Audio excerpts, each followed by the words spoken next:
So it's so imperative that women are in the room when these decisions are being made. It's certainly not enough to be stuffing envelopes and knocking on doors.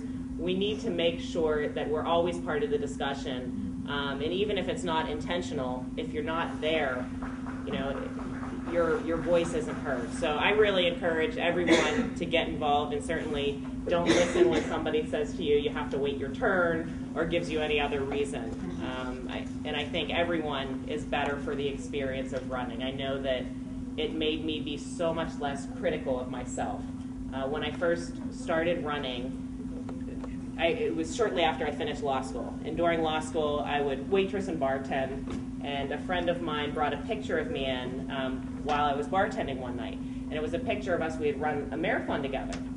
And it was, shorter shorts on. You see my legs. And I was just mortified. I threw it under the drawer behind the bar because I didn't want any of the customers to see it. Well, about 4 or 5 months later, when I started running for office, everyone thought, that's a fantastic picture to have on your literature. So here, that picture that I was embarrassed of anyone to see ended up being at everyone's door in the entire district. But it really, it made you have to take yourself a little less seriously, be less critical of yourself. And I think those are one of the hurdles you have to get over in deciding to run. And it doesn't have to be a major office. It could be any kind of local office, but it's well worth it, and you learn something about yourself in doing it. We're getting to the point where we really need younger women to come in and become invested and take over these organizations and nurture them and make them grow and take them to a different level. The consistent problem that we have is we are trying to raise money to elect progressive women in Pennsylvania, and it's hard. It is particularly hard when you're dealing with an all-volunteer organization, which is what we are.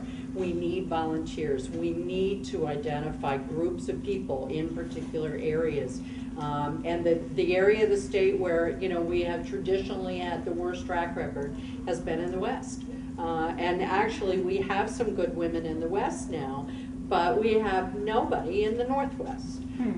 We have very few people in the Northeast, and we don't do all that well in the Lehigh Valley.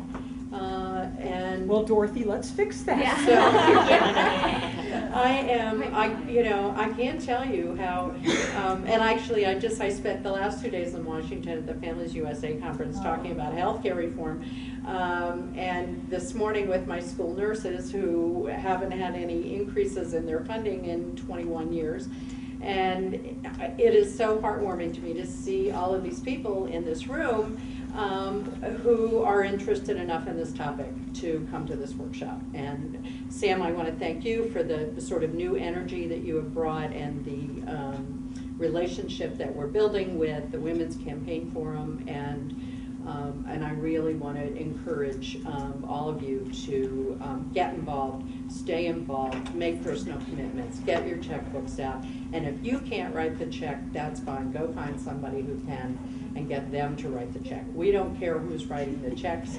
We just don't care how we get the money. And the other thing that I really want to focus on that has been an interesting sort of evolution for me is that the Pennsylvania Women's Campaign Fund, we have criteria in terms of supporting progressive women candidates. We have Republican women who really are with us, but they feel like they cannot be open in their support on issues particularly like choice or gay rights, that are not necessarily going to be bad votes for us. But one of the things that I've learned, and I've been in Harrisburg now for 30 years, and one of the things that I've learned is that sometimes my best advocates on issues that are of concern to women, and I lobby for organizations like the Pennsylvania Coalition Against Domestic Violence, nurse practitioners, community mental health providers, is that just about any woman is bringing something to the table that the men up there don't have. Can we just applaud that statement?